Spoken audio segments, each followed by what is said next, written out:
With me, Scott. What's up? Lainnie. Lainnie. Sorry. She's brand new. All right, here we go. Introduce yourself. Jumping fast. All right. Greetings, everybody. How's it going? Welcome back to Crate Talk. This is the big show. Adam George right here.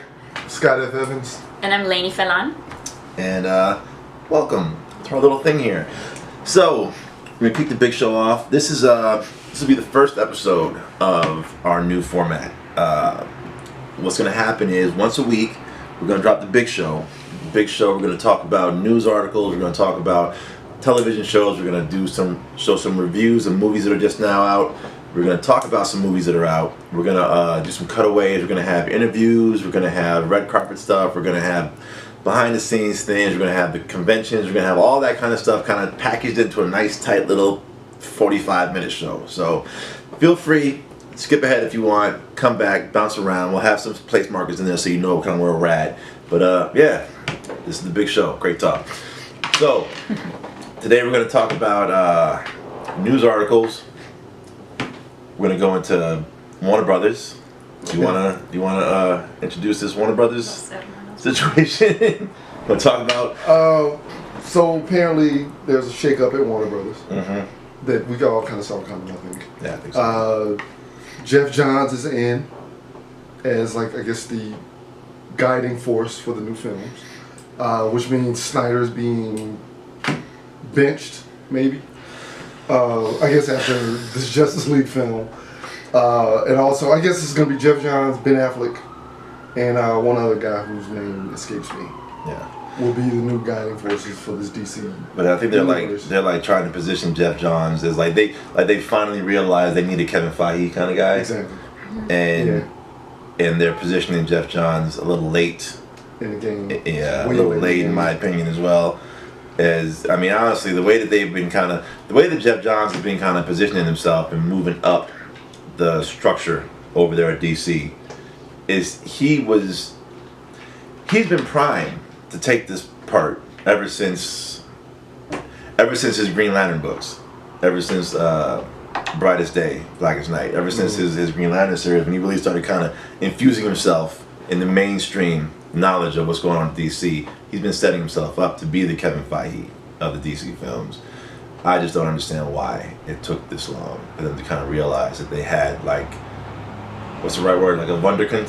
The Wunderkind, you know, like they had one already in the stables, and they decided to go to Sucker Punch. I think Warner Brothers has a lot of long-standing relationships, and they foster those relationships, and they have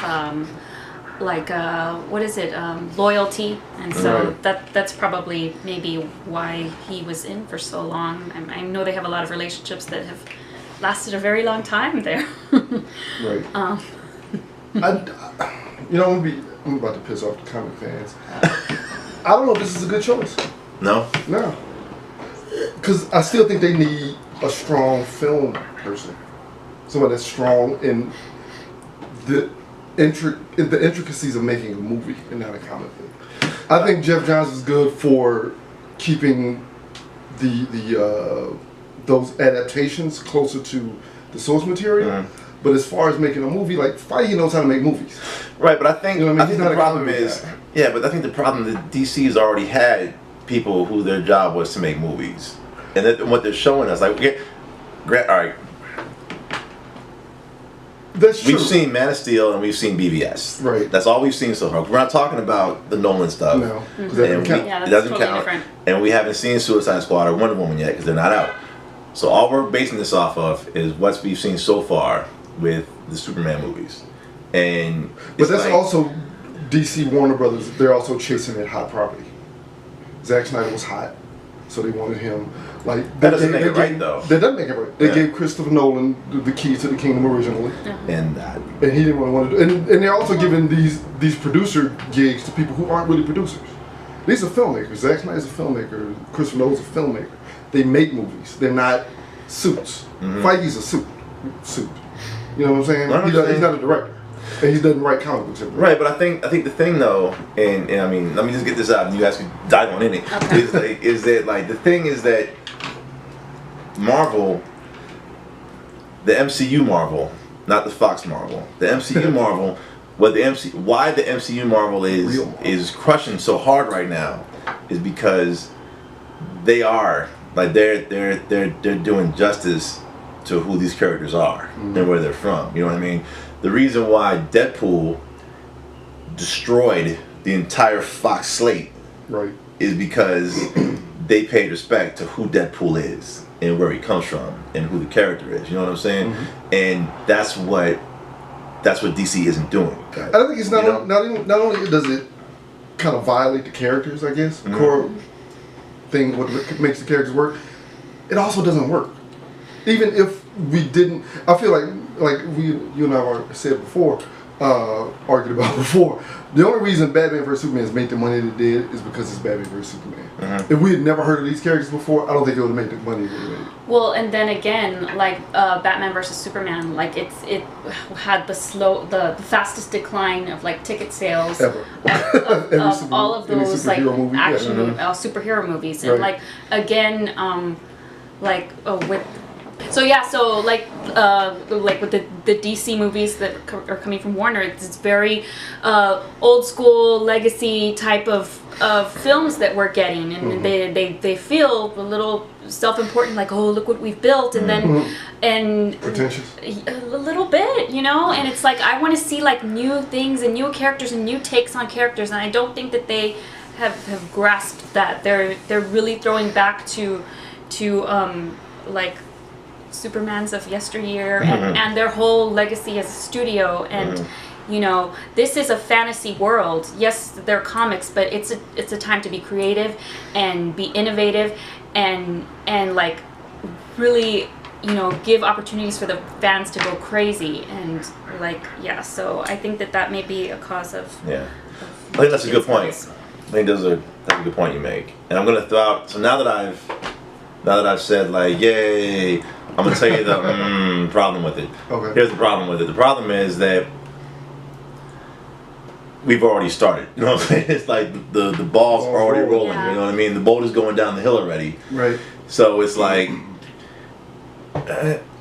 we might as well ride it out. You know what I'm saying? Might as well ride it out now. But isn't that throwing good money after bad? Wait, what? Isn't that throwing good money? Because I mean, this thing's not working. Right, but what I'm This approach is not working. If they keep going that way. Well, this is what I'm. All right, so this, and I wrote about this. There's the iceberg. Turn the ship.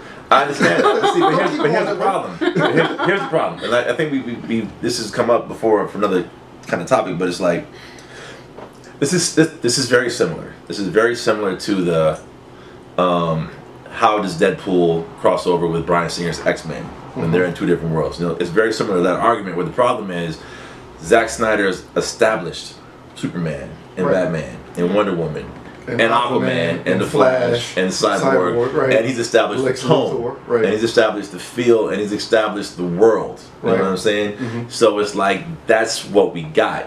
Now, if you're gonna take Geoff Johns or anybody else to come in there, Geoff Johns being there is kind of pointless unless he's gonna put his stamp on it. You know what I mean? And anything that he's gonna really add significantly to it is gonna start shifting the world, and that's gonna start changing it. So at that point, it's like we already got the world. You can't just kind of come in and all of a sudden, well, we're not doing this, now we're doing this. I think they have to though. But then it's like, does that work, or do we just reboot? You know what I mean? It's like this point, it's like 6 in one hand, half a dozen in the other, isn't it? I don't know. I think you either keep going down this path of destruction, or you hope that audiences are willing to accept this 180-degree change and go the other direction. And you know, the tone is fine. It's fine. But I think that for me, my problem is they're rolling these things out too fast. And I know like you have to like capitalize on the hot property. Right. But like it's too fast, and it's like I feel like if the script is good, if you can get that script and like, quality and not quantity, and like really focus on like, being true to those characters and bringing the best creative ideas and like having a solid script, then it's gonna be great. But the thing is, we're just rolling these out so fast, and like I can't believe that with the fans out there that like they allow this to happen, like, oh, one after the other. Like, take your time, take a breath. Like, you know, good things are worth waiting for, and like we just need a solid script. And I think that, you know, that could be much that maybe could help it take off. And so again, I 80% disagree with you. Oh my gosh, why do you agree with it? Disagree with everything I say? I feel that. I mean, that's the point. Let's get, you know, put it all out there. You guys, you know, have your own minds, and I think that it's a case of where it's like on the hand of take your time with the script and take your time with the story and really kind of work it and develop it. Yes. Mm-hmm. As far as cranking them out, no. I think they're taking too long to crank them out. I think they're taking too long because if you look at it, again, we got, when did the MCU start? The MC, I mean, 2008. I make comparisons because we have to make comparisons. We're talking about the same sort of thing. So we have to kind of look at how other people did it and how they failed or succeeded. And I think we can all agree that the biggest success story up to date right now is the MCU. The MCU started in exactly 8 years ago, like last month, something like that. They were saying like Iron Man's birthday was like last month. Right. So MCU started 8 years ago. They've made 13 movies that are out. 13. 14 if you. I think Civil War was 13. I think we check later, but off the top of my head, I think Civil War is the 13th movie. And, you know, Doctor Strange is the 14th movie, and that comes out in August. That comes out in 3 months. We got the 14th movie. And, right? Am I right? I'm counting on 11. Well, I don't know. They're right here. 1, 2, 3, 4, 5, 6, 7, 8, 9, 10, 11, 12, 13. Okay. So 13. So it's been 13 movies, 14th in 3 months from now. Wait, you count Incredible Hulk? Yeah. Okay. All right. And 13 movies, 14 movies in 8 years. And they are, what'd you say, Civil War broke $1 billion after 3 weeks? Yeah. You know what I mean? It's like people are loving these movies. Yeah. They are, I mean, you know, of course there's always, you know, it's not 100% loving it, but people are loving these movies and they're doing so well. Whereas like Man of Steel came out 3 years ago? Yeah. Man of Steel came out 3 years ago. So it took 3 years to go from Man of Steel to Batman v Superman. True. You know what I mean? And then now we're going to get Suicide Squad and Wonder Woman. So counting Wonder Woman, in 4 years they've made 4 movies. You know what I mean? And people aren't happy. And people weren't happy with divisive. And so far, they've been divisive and you know. And I don't know where the problem lies in that. But it's, you know what I think one of the problems is I feel like the difference between Marvel and DC. Mm-hmm. DC feels just like another property for Warner Brothers. Just like this is another thing we own. Yeah. Whereas with Marvel, that's all they do. Yeah. You know what I'm saying? That all they do are these films. That's all they have. So when this thing ends, this superhero thing, this bubble burst, I don't know where they are. So maybe there's this subconscious need for them to make these things as best as they can. Mm-hmm. Whereas Warner's like, well, we make other things. Yeah. So maybe there's not as much emphasis put on their slate of films that are part of their DC property in that. I don't know. It just it feels very corporate over there.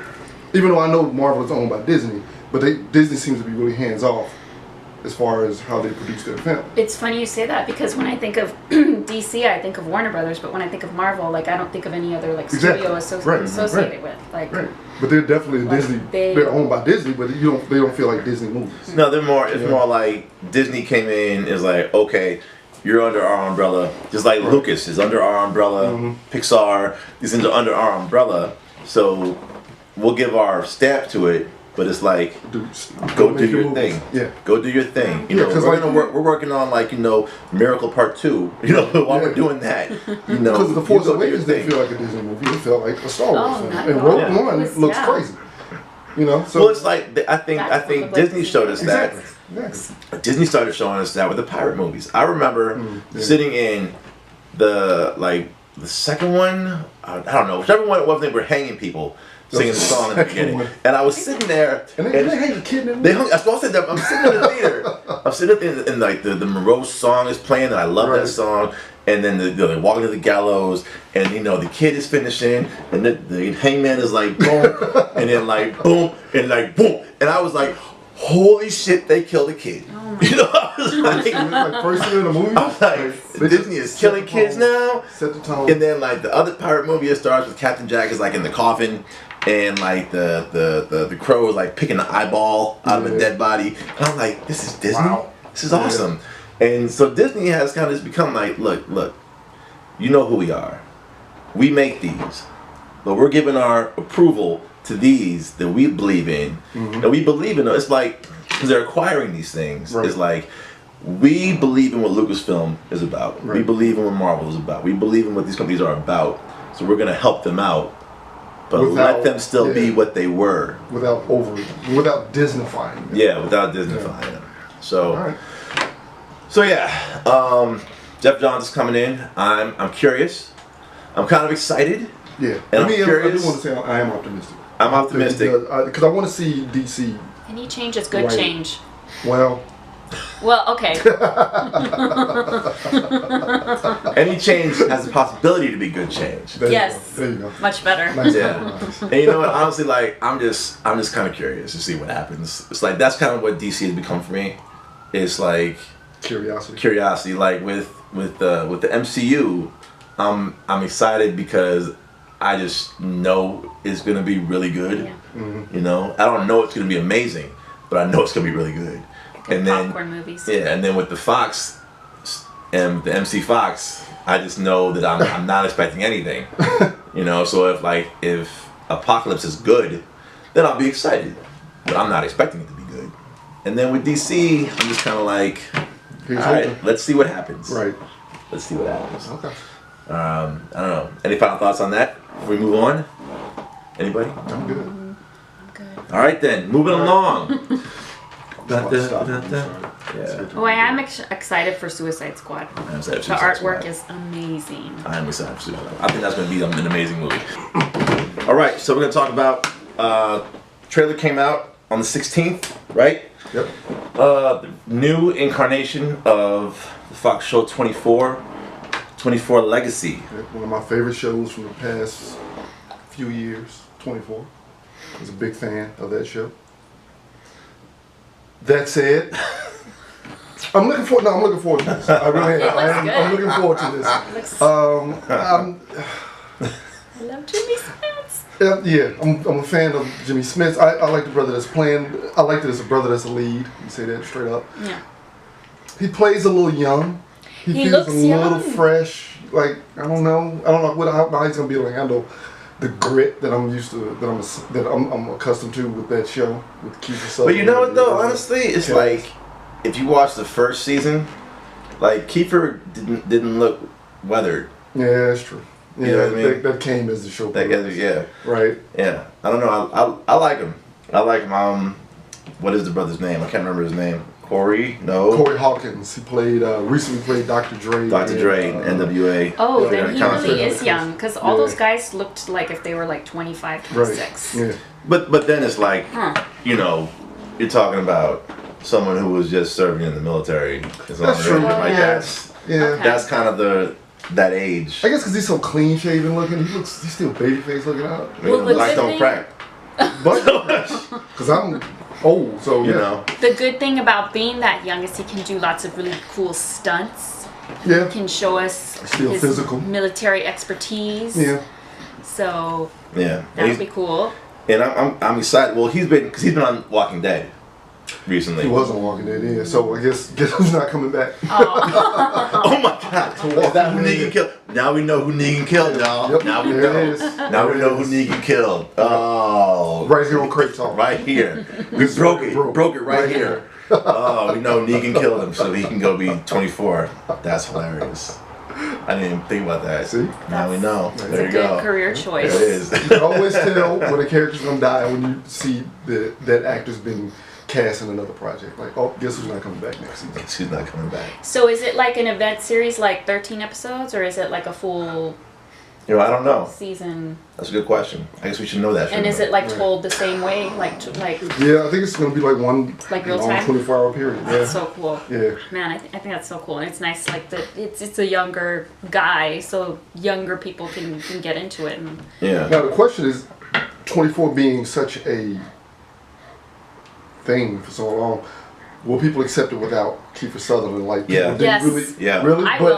I wanna people see didn't it. accept Bourne without Matt Damon. I think it's different though. I think that the difference there is that we didn't get a chance to say goodbye to Bourne, whereas like Kiefer did a season. You know what I mean? Like Kiefer came back and did a 24 season like last year or Did 2 you see years it? ago. Yeah. That's Do you what know I'm how it saying. Like, ended? huh? Do you know how it ended? I don't know how it ended. I only watched half of it. But what I'm saying is like we were fans. We were diehard Right. fans. I remember when I first started watching that show, it was crack cocaine to me. And it's like that series came on. I was like, all right, I'm halfway in. It's like I don't need to finish watching this right now. And I think the reason Fox didn't do it again is because the numbers showed that like people weren't really feeling it. You know what I mean? Like kind of But like they brought it back, Entourage. though. Huh? But they brought it back.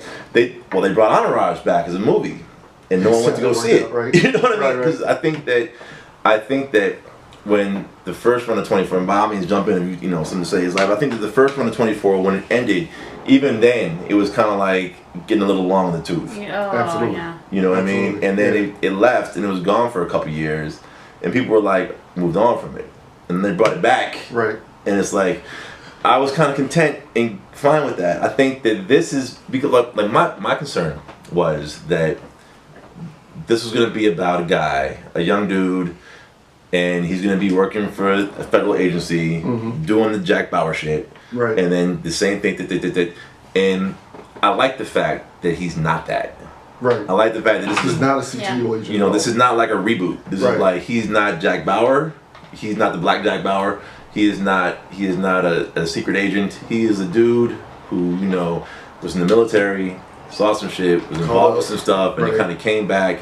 And he's, you know, his higher ups are in the government. That's just how it is. Right. But it's a different CTU dude. was playing a part in the show. Yeah. But it's not a revolving around CTU. Yeah. I think that the reason why it would probably do better than the Jeremy Renner Bourne is because, well, it's on TV, and TV is so much more accessible than film is, and like the fact that, you know, it's a diverse cast, and they're taking this new character who's like edgy and handsome. I'm sorry, I always go for that, but I want to see it. Like, I'm watching that and I'm like, okay, when does it come out? When does it come out? In November? Did it say? I mean, Stars in the fall, yeah. Yeah. So yeah, I mean, like I'm excited about this show. Like I love like the people that they cast in those three like major roles, I think. And yeah, I don't even like, it's a separate world than the Jack Bauer world. Like I'm Yeah. I totally on I board. kind of feel like people are gonna wonder where Jack Bauer is. Well, I think Because Jack Bauer, the spoiler alert, this last 24 that 24 revisited or whatever it was called, ended on something of a cliffhanger. Well, And the that's thing all I'll say about it. is that I mean, Kiefer Sutherland is producing this. He is. Yeah. You know what I mean? I think it's gonna be like, I feel like it's gonna be like a Limitless situation. You know what I mean? Where Limitless is the show based on the movie. Right. The movie starred Bradley Cooper. You know, the show is produced by Bradley Cooper. Right. And it's was it canceled? Yeah. See, I just wasn't paying attention to that. But even still, it's like, it was produced by Bradley Cooper, and the main guy wasn't Bradley Cooper's character; it was a different character, and Bradley Cooper dropped in from time to time. So you think Jack Bauer? Oh, I'm sure he is. Oh, Oh, yeah. that's such a good idea. I mean, like a sweeps. It's gonna be, you know, because the fans will They fucking team go up together. batshit crazy. Right. If he, you know, he goes in somewhere, he goes in some safe house and does something, and someone's gonna shoot him, all of a sudden the bad guy drops dead, turns around, and you know, keeps something is there, like bam, people will lose their shit. I would. You see? So I'm I think, losing my shit just thinking. yeah. So I think, of course, he's gonna show up. I don't think the show is dependent on him. Okay. I think that this kid is gonna be able to do I'm hyped. his thing. I'm hyped. I'm just They're branching off. They're branching off. yeah. And that's like the only reboot that I'm even remotely interested in. That's coming out. These reboots, remakes. Well, we'll get to that. We'll get to that okay. later in the episode. We're gonna Okay. talk about later today. We're gonna talk about what we're looking forward to and not so much looking forward to this season. Okay.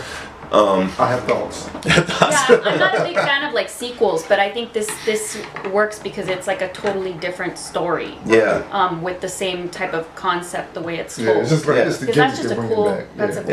Yeah, and it's just gimmick. like it's different characters, and I love that Jimmy Smits is in it. Yep. I mean, come on, Jimmy Smits. Jimmy Smits. Jimmy Smits like touches things, and it's just like you just feel better about it. Jimmy Smith Is it good? I love it. All right. So yeah. So 24 Legacy. 24 Legacy. Check I don't it know. out. We're looking forward to it. What do you think about it? What do you think about any of it? Corey cast. That Hawkins, it's happening at all. Jimmy Smits, Yeah. So we're excited about that. Kiefer Sutherland. Is it Miranda producing. Otto? Is the president? I think she's the first lady. I think Jimmy Smith is First going to be lady. president. Oh. Yeah. Well, he's running. I think this is a campaign. Got it. It's a campaign situation where Jimmy Smith is running to be president.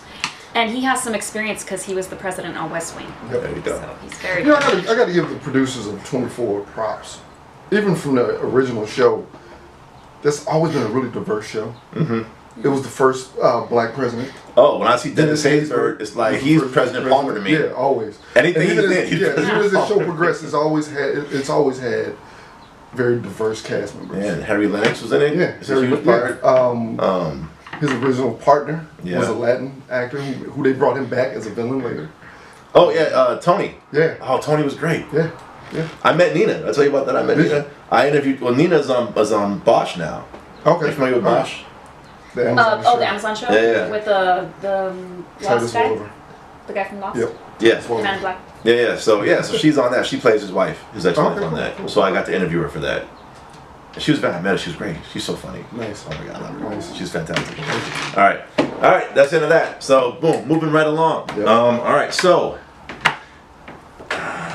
TV shows. TV shows. Season. Yeah, so basically, normally what we do right here is talk about what we've seen during the week. But, everything's ending this week, and all the networks did their upfronts. So there's some new stuff coming out.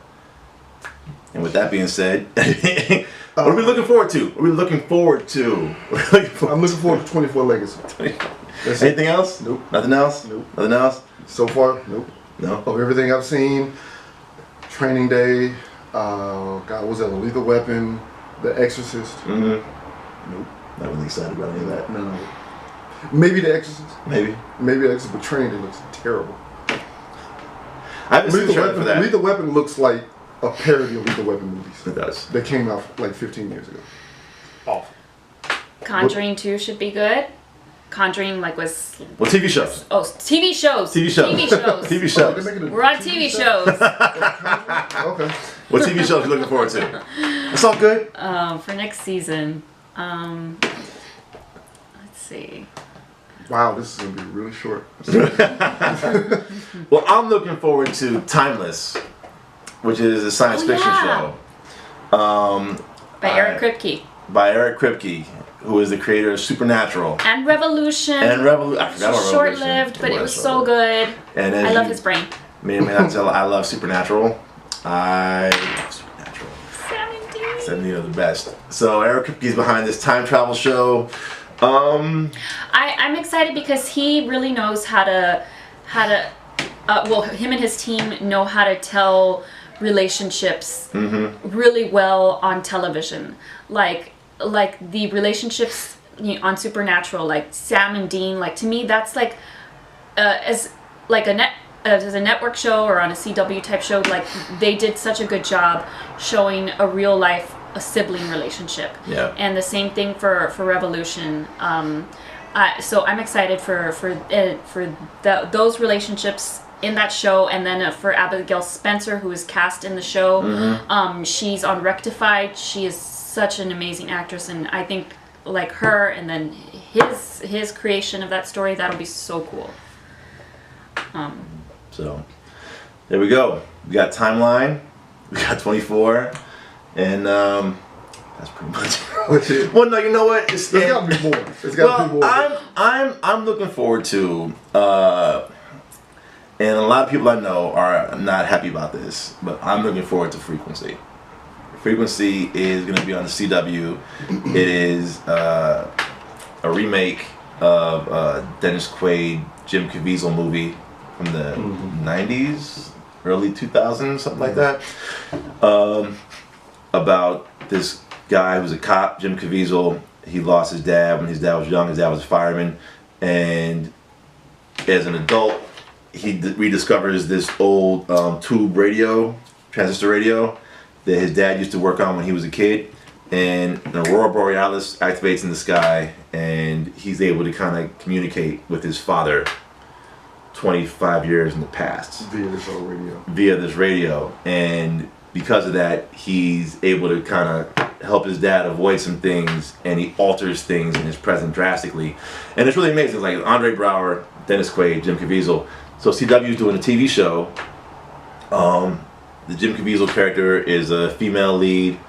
Andre Braugher's character is played by Mekhi Phifer, and Dennis Quaid character, I don't know what that guy's name is. I'll throw it up there. But it's I like it. The trailer's kind of cheesy. The music's kind of lame, but it's well, I mean, it's not. If you're watching the trailer and you're not like into it. Well, if you're not like a Felicity fan, then you're gonna be kind of like, what is this? But it's a 4-minute long kind of preview trailer, and once it gets into it, the acting is really strong, and it is the same story as the movie, but unlike Lethal Weapon, these actors aren't trying to play those actors playing characters. These actors are playing a different take on the characters, and the situations are slightly different. So it's a different spin on a story that was already told, but kind of a different kind of way. So I'm excited to check it out, and I'm curious to see, because I mean, it was a movie, so it solved itself like that. So I'm kind of curious to see how they're going to stretch it out. Stretch it out for them. Yeah, because it's something that can be kind of like, all right, this is done now, guys. 2 episodes ago, let's move on. Or it can be amazing. So I'm really curious to see how they're able to kind of turn this concept into a whole series. I'm excited about, and I forgot to mention this, there's a new series that's going to be on Netflix. It's going to be 13 episodes. It's called The Get Down, and like Baz Luhrmann is the creator. And Baz Luhrmann of Strictly Ballroom, Romeo and Juliet, Great Gatsby, I'm missing one, but Moulin Rouge. And so it's basically about the birth of hip hop in the late 70s, and one of the characters is based on Grandmaster Flash. And there's this article on Vogue right now, and it has like all these amazing set photos taken by Annie Leibovitz, and like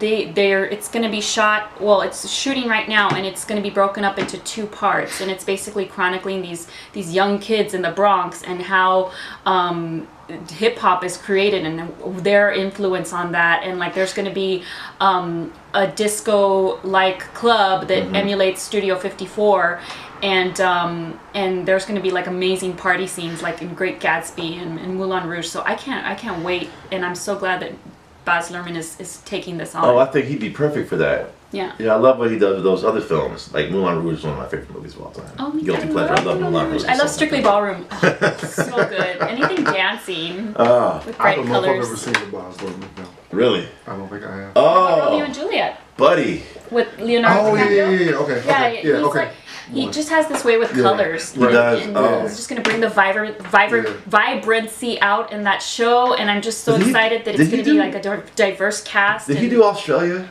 Yes, he Australia, did. right? Yeah. Huge with Wolverine himself. Yeah, that was, so Jackman. I loved, I think that era, and with Baz Luhrmann's spin on it, I think it's going to be amazing. Yeah. Yeah, I'm really, and then it's Netflix. Netflix is just killing it right now. Yeah. So I'm excited about that too. All right, since I was around during that period, Yeah. I'm waiting to see what they do with it. Yeah. I remember all that stuff, so I've been alive long enough to. But be clear though, you're not from New York. I'm not from New York. That's not what I'm saying. So you weren't there. But I remember, but I was around when those things were developing. Right, you were of the time. Get down. I can So think I'm not that. from New York. But no, I feel that. Okay. I would feel the same way if it was about like, early '90s hip hop. Right. I feel the same way. And for any girly girls listening, some of the costumes of the leading lady were pulled from Halston and Diane von Furstenberg. So There you there's go. going to be some amazing costumes, and it's going to be a young, beautiful cast. And it's gonna and there's gonna be lots of music. I think Nas wrote some of the songs. So I mean it's gonna be pretty spectacular. Yeah, that'd be cool. And I was involved. That'd be dope. So yeah, I like that. I think that's a strong little bit right there. All right. Bing, bang, boom. That's all I got. So that's what. Yeah. Sorry, folks. All right, cool. So yeah, TV shows coming out. That's TV section coming out. TV. So there, you got 24. Yep. Right. You got Timeline. You got the Get Down. Get Down. You got Frequency.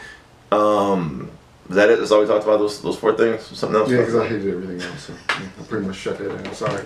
Well, and the Luke Cage is coming out. And Luke Cage. Yeah. And Luke Cage is Some gonna of be us are coming out. really excited to see. Yeah. And Luke Cage is coming out. You know what? I'm excited. I'm excited with Luke Cage that they're putting Misty Knight in it.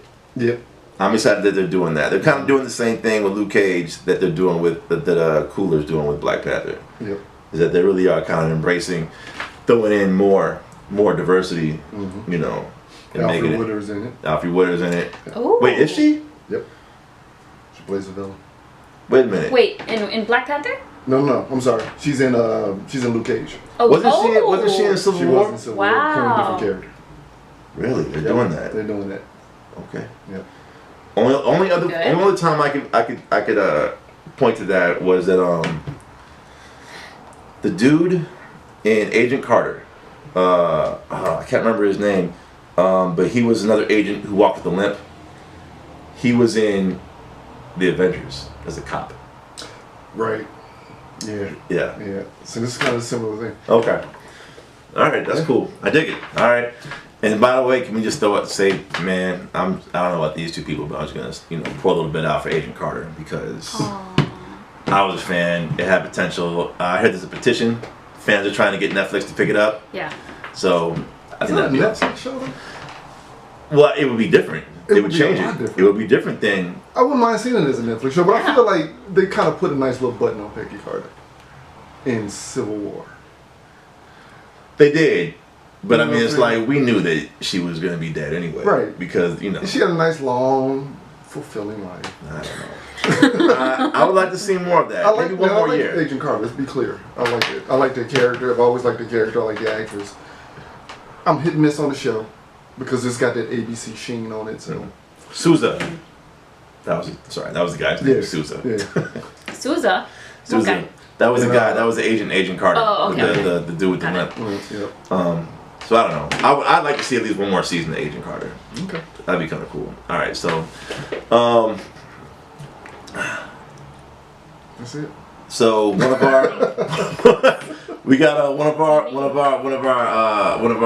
hosts went to go see the movie The Lobster a couple days ago with Colin Farrell. Ooh. It's crazy. It's I'll let her tell you guys about it, and then we'll do a full on show about The Lobster later on. But I suggest it's nuts, man. It's like kind of a alternate reality version kind of place. And he's sent to this place where he's like a single dude, and there's single people there, and they're kind of meant to go mingle. Mm-hmm. And if they don't like find somebody in a certain amount of time, then they get turned into an animal. And it's like, dude, it's crazy. It is crazy. It's crazy. Watch the trailer. I'll put a link up to the trailer for The Lobster. It's nuts. So yeah, we'll cut to her interview. To her quick review of that, and then Lobster. Hey everybody, so I just saw The Lobster. It was pretty awesome. It's very freaky, very weird, very different, but definitely a movie worth seeing, I would say. It's Colin Farrell and Rachel Weisz. Absolutely love them both. Haven't seen Colin Farrell in a while. I don't know where he came from. Came back again, but he was awesome. And Rachel Weisz is amazing. I could watch her read the alphabet. She's awesome.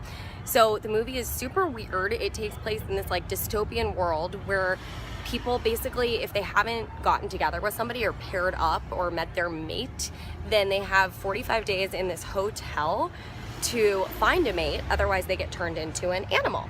So basically someone was on drugs and they wrote a movie, but it's really good.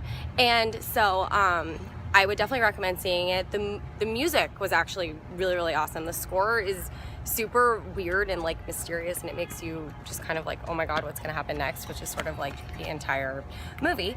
And then yeah, I would definitely go see it. It's kind of like a mix of, I don't know if you saw it, but Eternal Sunshine of the Spotless Mind meets like Vanilla Sky or The One I Love or What is it called? Stanford Prison Experiment. Super, super weird. That's based on a true story, but it's another one of those really dark movies where you're just kind of like, what the fuck? But also you're like, oh my God, this is awesome. It kind of makes you think, like, what in the world? Anyway, I would definitely go see it. And yeah, it's worth your time, worth the money. And I didn't get bored. Like, it really caught my interest. And sometimes I get bored when a movie's more than like an hour 45. But this is under 2 hours, but it's just under 2 hours. But it's really good. And the acting is very good. And yeah, it's something different. And a lot of the stuff I've seen right now is like something I've seen 800,000 times. So it was nice to see something weird and different and sort of original. Yeah, go see it. It's good stuff. All right, signing off. I'm Maxie. See you next time. So Scott left. He had to go. So it's back to just us. It's the two of us. He never heard of Bob Lerman, so we kicked him out. No, I'm just kidding. So that was The Lobster. Maxie did her interview. I mean, I keep saying interview. She did her review. Did her 5-minute spoiler-free review of The Lobster. Check it out. We'll throw a little link to the trailer for that movie. It looks kind of crazy. I don't know. I say Colin Farrell, and he wants to be turned into a lobster. That's the whole movie right there. No, that's not it. There's more. That sounds really creative. And... There's more. There's a little bit more to it than that. So yeah, that's the end of the show. We're gonna talk about some movies that are out right now. I don't know. Have you seen anything recently? What's the last thing you saw? Well, I've actually been going to the Hola Mexico Film Festival like every day this week. Really? And so I saw. Tell us about that. I saw Mr. Pig. It was directed by Diego Luna. So Mr. Star Wars Rogue One himself directed this film starring Danny Glover, and it takes place all in Mexico, and it's about this rancher who's losing his farm, and he wants to get rid of his last pig from the farm, and it's about his journey going down to Mexico and basically taking the next stepping stone in his life. But it's really interesting because it's shot all down in, like, I guess Jalisco, and like you get a sense of like Diego Luna's life because of like, it just, there's all these villages, and like you could tell the person who shot it really loves that story. And then I also saw a sci-fi movie called Los Parecidos, which is Spanish for the similars, and it's basically set in, I mean, and all of these films are subtitled, and like with Los Parecidos, that was picked up to come out in theaters this fall, and Spanish with subtitles, and these people are basically turning into the same person. And there's this little villain, he's a little boy, and he's like obsessed with this comic book, and it's really bizarre, and it's all shot on one soundstage. And it has kind of like a Hitchcockian feel to it. But yeah, like the director had a talk back after, and he's really like into the Twilight Zone. So like you can feel the Twilight Zone throughout that film. And it's in Spanish, but there isn't a lot of dialogue. And they're so expressive, and the setting is done so well, and the story is told so well that you don't need to speak Spanish to understand this film. It's all about like aliens, and it's just very cool, and just like I had a couple of scared moments and a couple of gross out moments, but it's just really cool. And it's set like in the 1960s, so it just has a very old feel. There's no special effects, no gimmicks. Like, it's just a good story. You know, it might be a little bizarre, but it's a good story. And then I saw one more called Ella es Ramona, and that's a romantic comedy, and that's coming out this fall too, and that one's really cute. So I like romantic comedies. No, that's awesome. And what's the name of the festival? It's called Hola Mexico Film Festival. They're on Twitter and Instagram at Hola Mexico FF. And it's just a great opportunity to see Mexican film, to see a lot of films that you wouldn't see in the United States, because it's a completely different audience that they're catering to. And they're all in Spanish. Well, most of them are. But again, good stories, and so highly accessible to like everybody. And that's going on till the end of this week, so it's probably over by now. No, that's awesome. Well, I'll have you give me make sure I get the correct spellings of all these. Okay, For, yeah. You know, my non-Spanish speaking self here. Yeah. And what we'll do, we'll throw up some links. So Ah. I'm sure there's probably trailers up for a lot of these movies. So we'll throw up some links so you guys can check these out, you know, and then see when it's coming to town near you and when it'll be on video. But I like I don't know how it is in other cities so much, but like what I really like about living in Los Angeles is it really is kind of over access to films.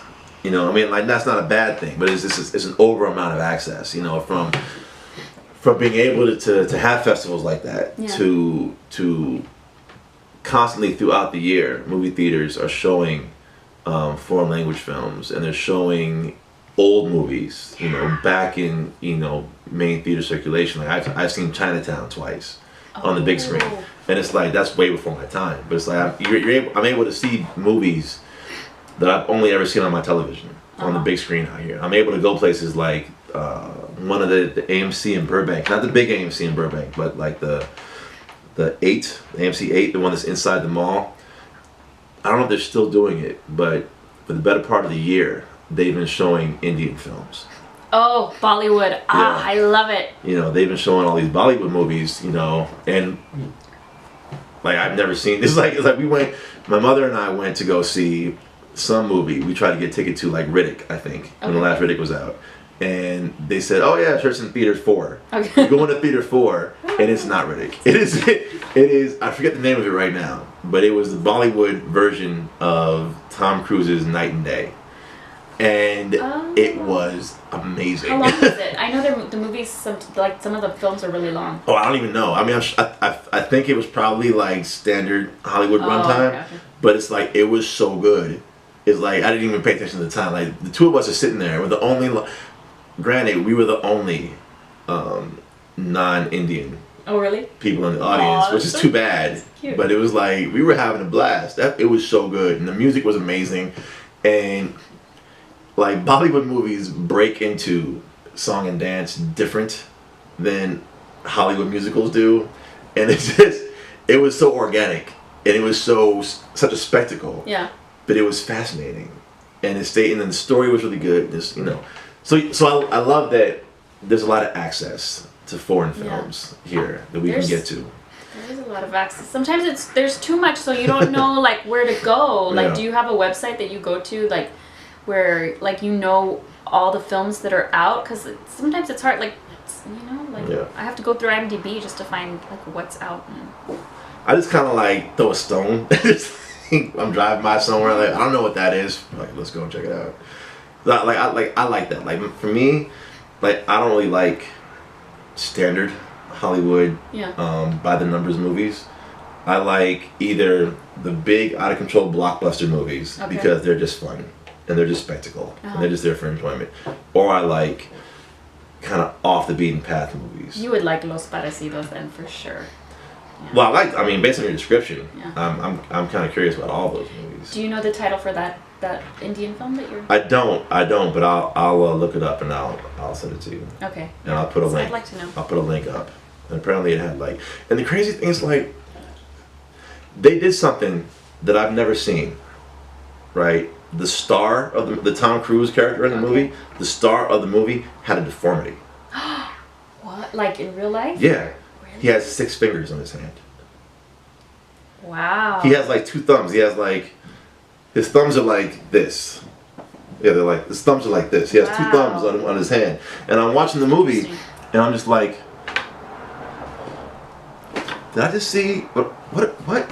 And then like, I kept watching, and I'm like, no, straight up, dude has 6 fingers. A 6-finger man. But he was the star of the movie. He was the romantic, action, singing 360. He was the star of the film, and he was awesome. You know, and it's like that, you will never see that in a Hollywood movie. You will never see like a deformed actor. Doesn't matter how handsome and cute he is, how well you'll never see that. Yeah. And I just love that, you know, in his industry, he's a star. You know, I hope that he's a nice guy. I hope he's not an asshole, because that would suck. Yeah, that's no bueno. So yeah, there you go. We talked about a bunch of things today. Yep. Talked about some Jessica Jones. Talked about some. I don't even remember anymore. We talked about so many things. We just kinda 24 went through it all. Legacy. 24 Legacy. Talked about DC, Warner Brothers, a lot of different things. Our favorite TV shows, or TV shows we're looking forward to watching. Looking forward to. So yeah. So that's about it. That's the end of the show. That's it. We're out of here. Thanks for hanging out with us Yeah, today. thanks for kicking it. Yeah. First episode of a new Woo! format. We did it! We did it. Woo! Yeah. We're working out the bugs, but we're getting there. Hopefully you guys enjoyed some of it. I'm Adam.